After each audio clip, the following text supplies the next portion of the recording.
processus d'incarnation. Voilà, merci pour cette approche comparative entre Bernard, la règle du maître et la règle de Saint Benoît. Donc nous allons maintenant accueillir, mais par Zoom ou par visio, sœur Michèle Marie Caillard, qui est une bénédictine de Valognes, dans le nord de la France, dans le Cotentin. Je suppose, voilà, elle est en apparition. Merci à sœur Marielle d'être avec nous.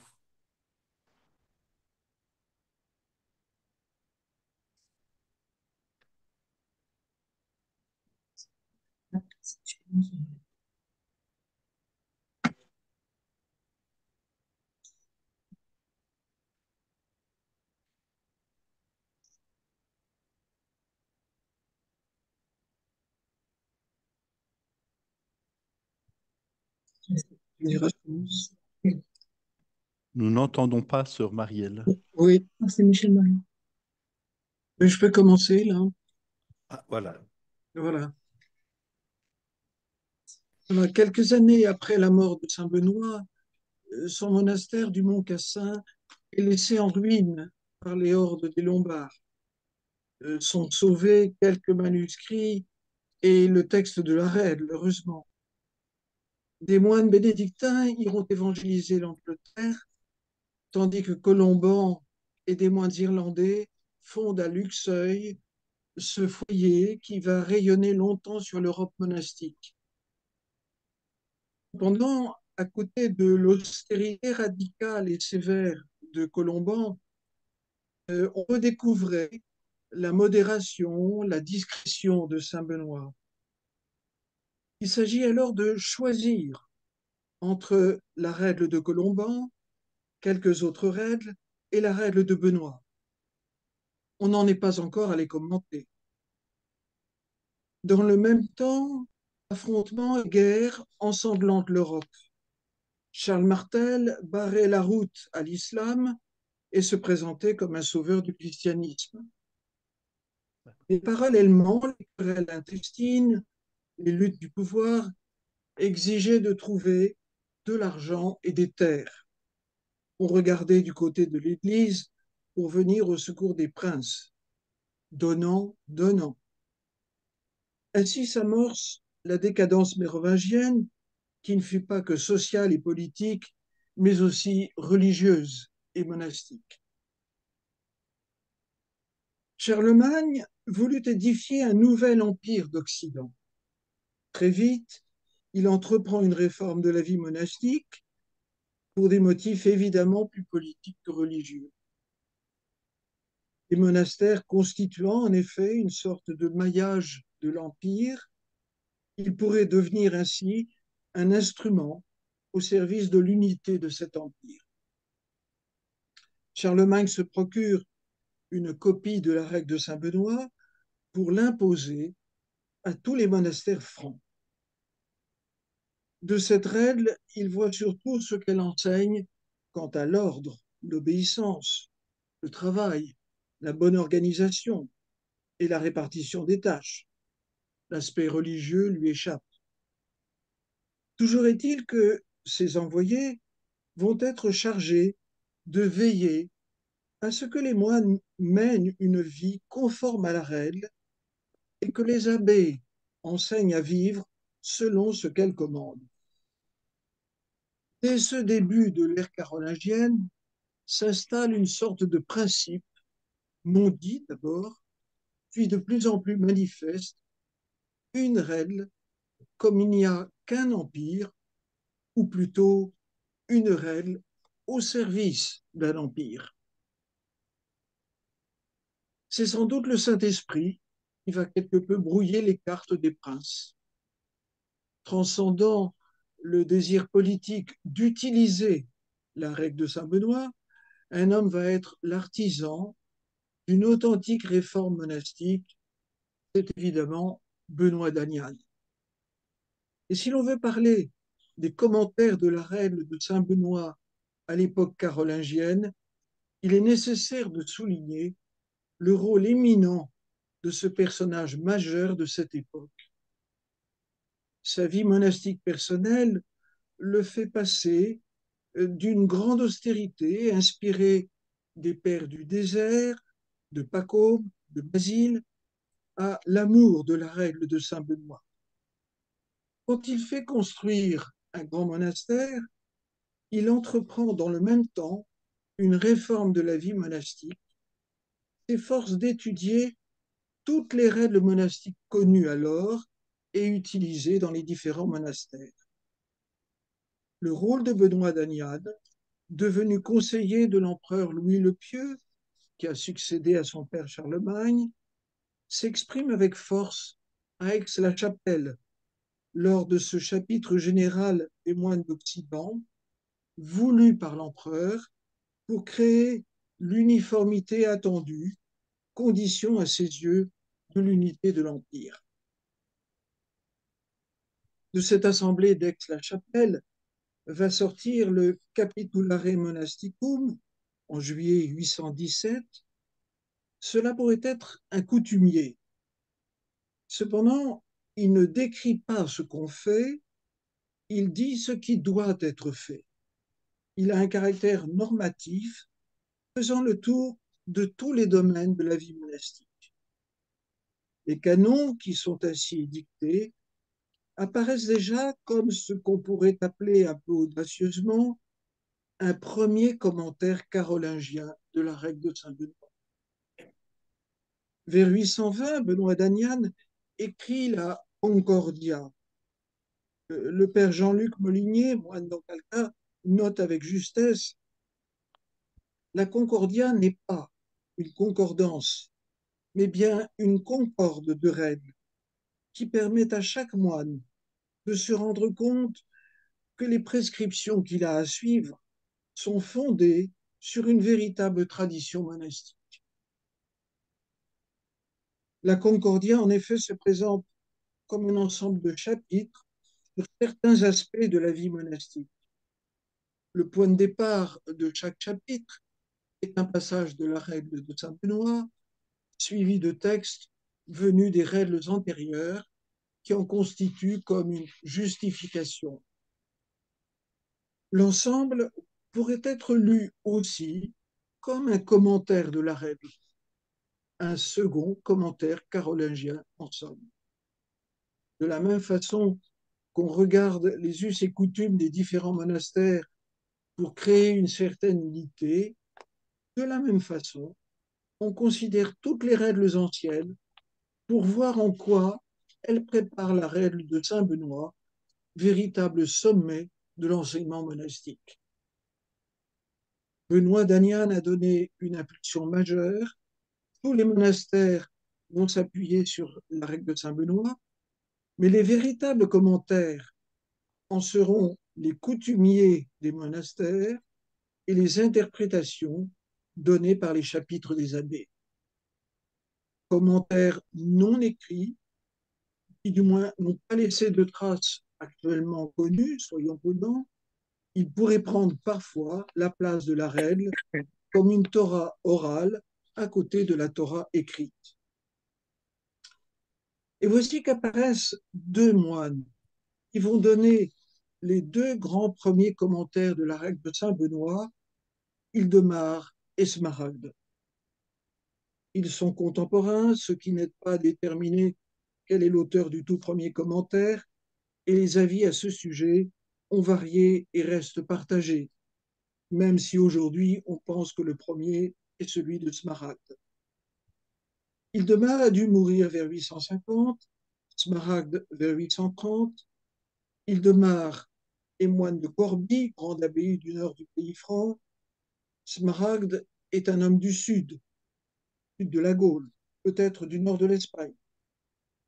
Moine probablement en Aquitaine, il a connu Benoît d'Aniane.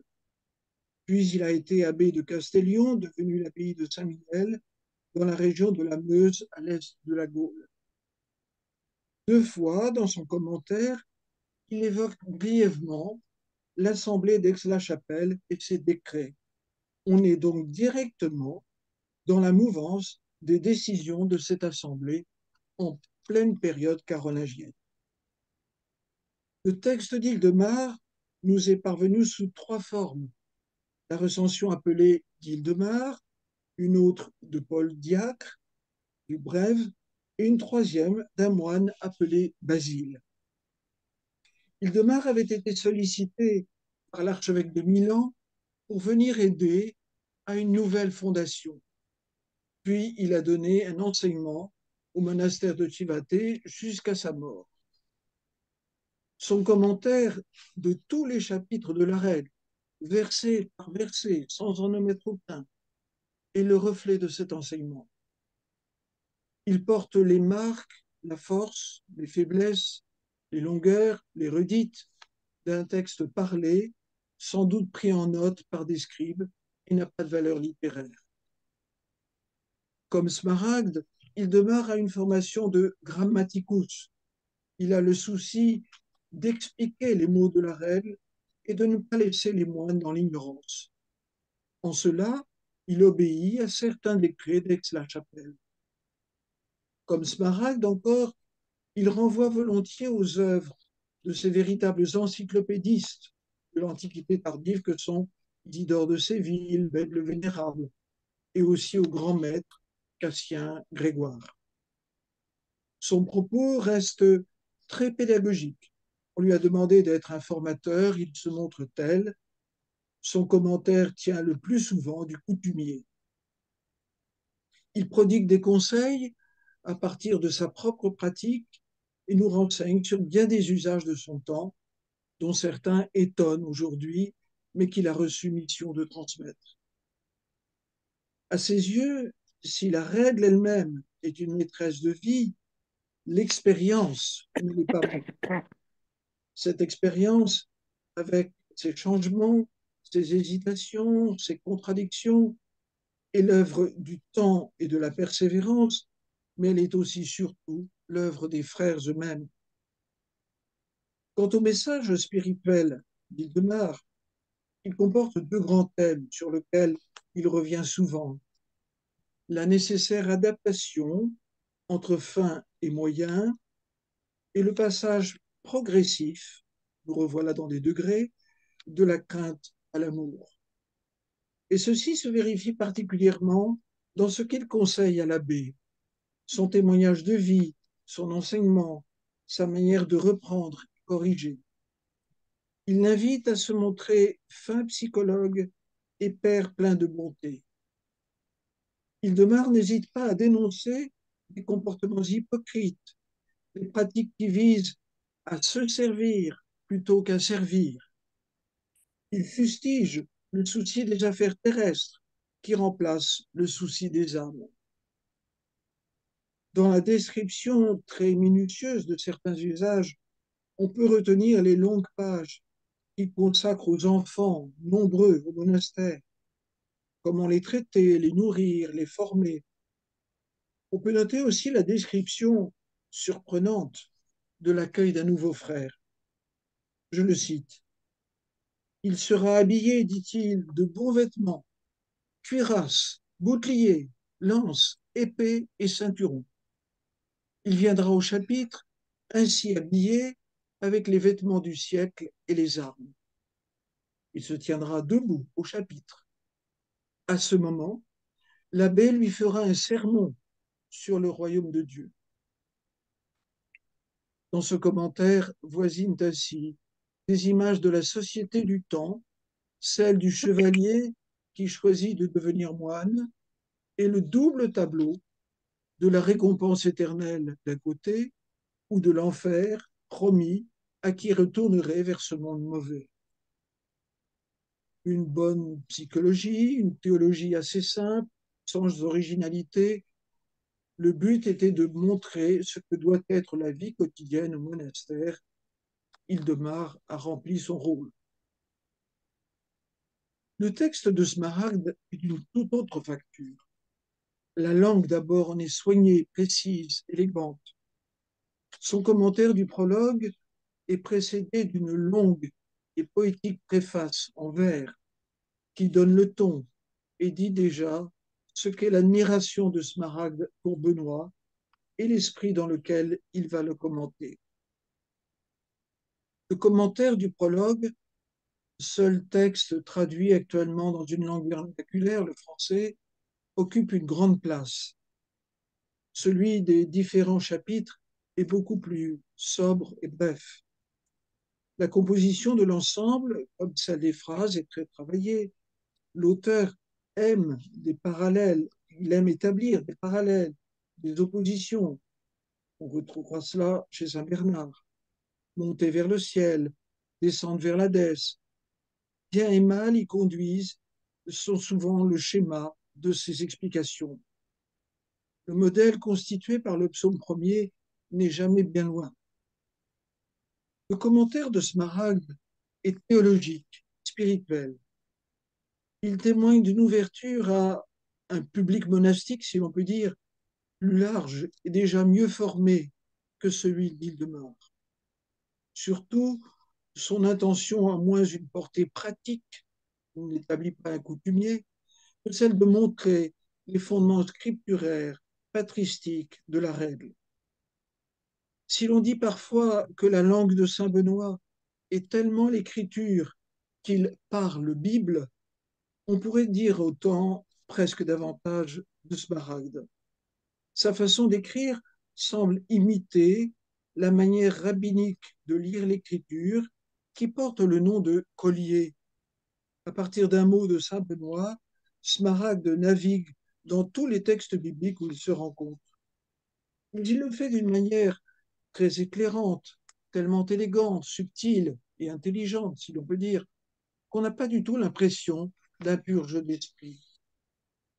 À vrai dire, ses livres précédents, un commentaire des psaumes et surtout le fameux diadème des moines, lui avaient donné l'occasion de manifester cette capacité à passer avec une belle aisance d'un texte à l'autre, de chercher des ressemblances éclairantes et finalement de montrer la profondeur du texte qu'il a reçu et derrière lequel il s'efface.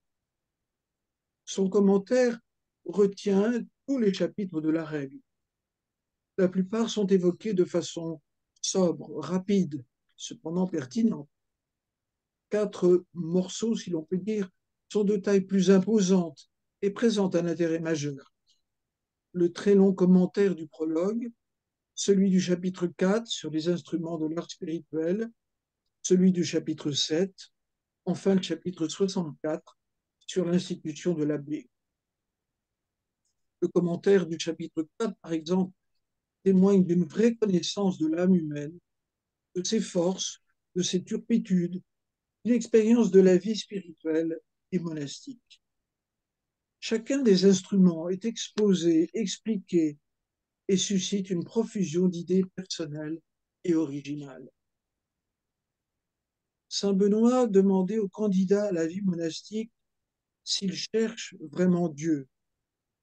Smaragde prend le relais et présente le moine comme un homme qui aspire à la vie éternelle. Cette aspiration et cette visée eschatologique traversent tout son texte, comme le désir du ciel traverse ou doit traverser toute la vie spirituelle du moine.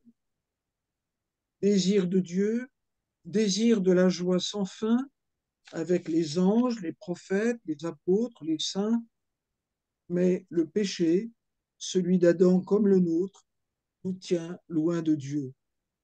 Par la grâce du baptême, il nous est donné de retourner vers lui. La vie monastique, école du service de Dieu, école d'ascèse, fait correspondre à cette grâce. L'essentiel de l'agir du moine, aux yeux de Smaragde, n'est pas l'ascèse, mais la prière. En tout cela, l'enseignement de Smaragde ne s'adresse pas seulement aux moines, il pourrait être une catéchèse pour tout baptisé. La vie monastique à l'époque carolingienne est marquée, au moins dans les textes, par un retour aux sources, à l'écriture, au père de l'Église, au père du désert. L'œuvre de Benoît d'Aniane, puis les canons d'Aix-la-Chapelle, recommandant aux abbés de lire, de faire lire et même de faire apprendre par cœur la règle de Saint Benoît, de l'expliquer, tout cela a créé une dynamique nouvelle. Un commentaire est toujours présentée par son auteur comme une actualisation nécessaire, indispensable de la loi, de la règle. Le commentaire écrit fige un moment de cette dynamique. Et c'est une chance pour nous d'avoir encore ces deux témoins de l'époque carolingienne que sont les œuvres d'Hildemar et de Smaragde. Hildemar accueille volontiers les différences dont témoignent les coutumiers et les usages des monastères. Smaragde est plus soucieux d'uniformité, plus fidèle en cela au canon d'Aix-la-Chapelle et à Benoît d'Agnan. Différence, uniformité. Je n'ai pas compétence pour discerner une possible influence directe de Smaragde sur Saint-Bernard. Je peux seulement, avec prudence, noter quelques points de contact ou de rencontre, peut-être fortuits. Chez l'un comme chez l'autre, le seul homme humble, c'est le Christ, lui qu'il faut suivre et imiter. Pour l'un et pour l'autre, pour Smaragde et plus encore pour Saint-Bernard, une ascension spirituelle est nécessaire. Monter vers le Christ, monter vers la vérité. L'humilité est le chemin de celui qui est la voie, la vérité, la vie. Humilité qui conduit à l'amour, puis à l'amour des frères et à la béatitude. Chercher la vérité en nous-mêmes par l'humilité, par l'amour des frères, et en Dieu par la prière, la contemplation et l'amour. Smaragde commence ainsi à esquisser ce qui sera décrit par saint Bernard avec une maestria pleine de talent et d'humour. Smaragde non plus, d'ailleurs, ne manque pas d'humour. Ce chemin, pas à pas vers Dieu par l'humilité, il peut aussi, hélas, être parcouru en sens inverse et faire dégringoler dans l'orgueil. Je vous remercie.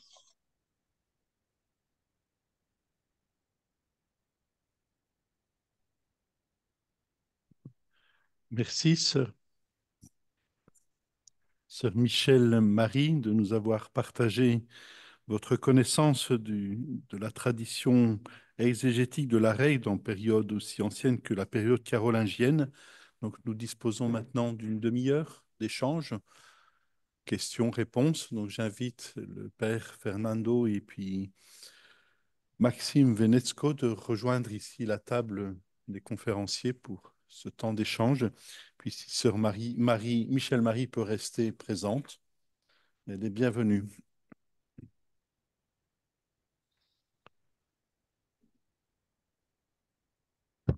Voilà, la séance des questions, commentaires est ouverte. Ah, j'oublie d'allumer.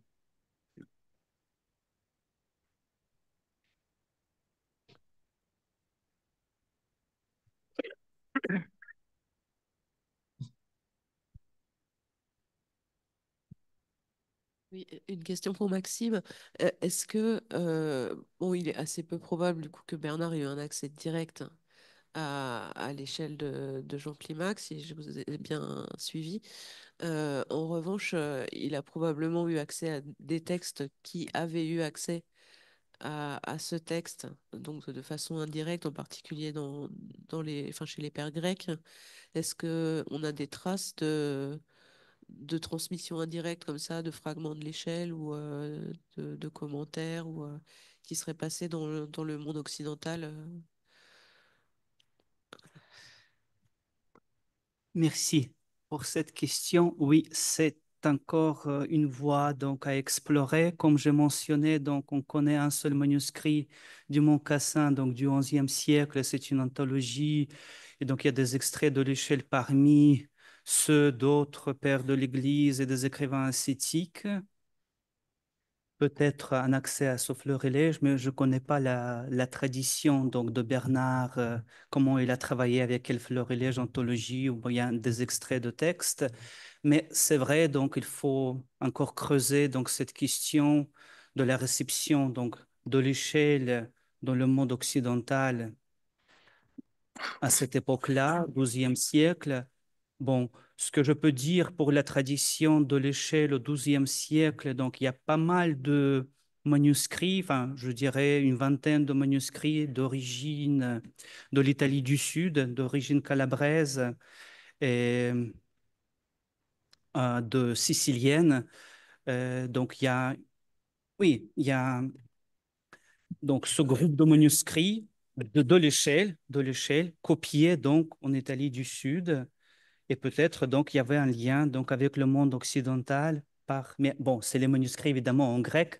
Après, il faut voir comment les gens, bon, surtout en Sicile, donc c'est une communauté multilinguistique. Bon, peut-être ils ont pu comprendre, traduire, donc en passant par enfin, du grec en latin, mais toutes ces questions sont ouvertes. Donc, il n'y a pas de mais oui, comme il n'y a pas de citation directe, même par le passage d'autres auteurs intermédiaires, mais le concept, donc dans le concept, il y a quand même des similarités d'une part, mais d'autre part, il y a aussi des divergences, puisque comme je vous ai montré, dans l'échelle, c'est beaucoup plus obscur que chez Bernard, puisque enfin, il y a l'échelle du XIIe siècle, donc c'est oui, par rapport à l'échelle d'Oclémac, est beaucoup plus théorisée, systématique, alors que chez Jean Climac, avec toutes ces représentations, surtout dans le cadre de la table rétrograde, où tout se croise, donc on ne comprend pas très bien quoi correspond, quelle étape, etc.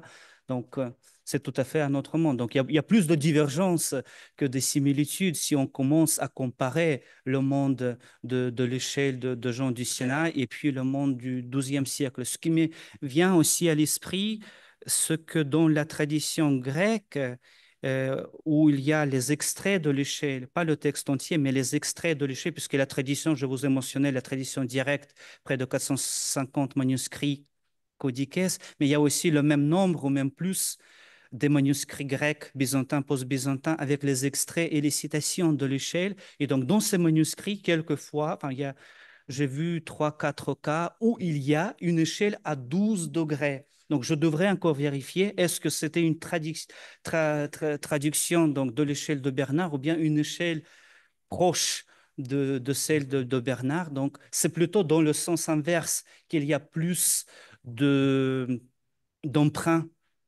du monde latin, donc sur le monde grec à cette époque-là. Voilà. Donc, voilà. Oui, juste pour compléter la question de Laurence, c'est vrai que ce sont deux traditions parallèles, magnifiques, différentes, chacune avec ses formes.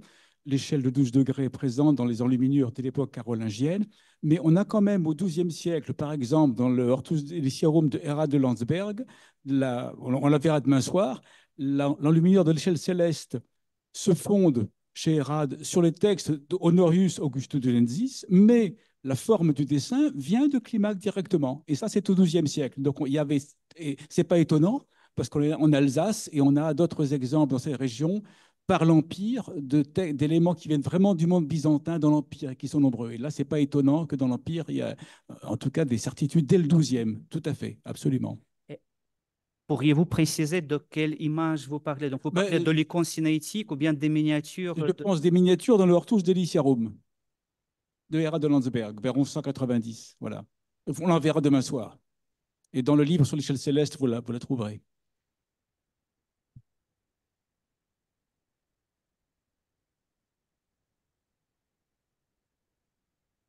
Désolé, ce n'est pas une question, mais une suggestion.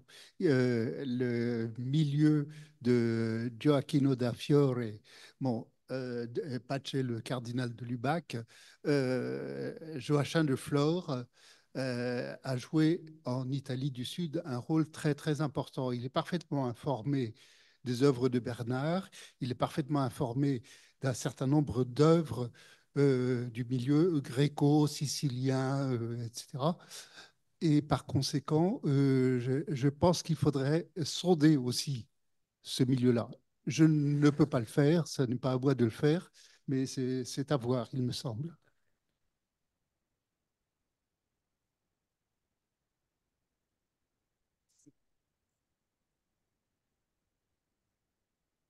N'hésitez pas à poser des questions. ou apporter votre science. J'ai aussi une question pour Maxime. Seulement parce que, à cause de la curiosité, euh, euh, vous avez montré toutes ces représentations visuelles de l'échelle. J'ai trouvé ça très intéressant. Et je me suis demandé si vous pouvez un peu développer ou parler un peu plus sur ce sujet. Parfois, ces représentations étaient assez schématiques, parfois, elles étaient plus élaborées. Oui, maintenant vous avez dit que cette échelle de Jean Climac est très complexe. Est-ce que les moines qui ont dessiné ces représentations ont peut-être essayé comment dire en français, de simplifier, voilà, oui, ou de mieux mémoriser les degrés de cette échelle. Donc, si vous pouvez seulement un peu développer peut-être ce sujet. Merci beaucoup pour cette question excellente. Oui, évidemment, je peux développer comme je suis limité par le temps, mais mon sujet est porté surtout sur un point. Donc, dans le cadre de ce colloque, évidemment, j'ai présenté quelques cas d'iconographie des manuscrits byzantins. Mais ce que vous dites, oui, oui, c'est essentiel. Donc, pourquoi donc le texte, comme je vous ai montré, donc il y a le texte de Jean du Sinaï, donc l'auteur du Sinaï, et ensuite le texte se développe rapidement donc dans la diffusion, dès le début de la diffusion des premiers manuscrits. Donc le texte ne reste pas comme texte, mais le texte est enveloppé des cadres, des paratextes, péritextes, des vers, des épigrammes versifiés, donc, et des illustrations et toutes sortes de diagrammes autour de l'échelle. Donc, pourquoi?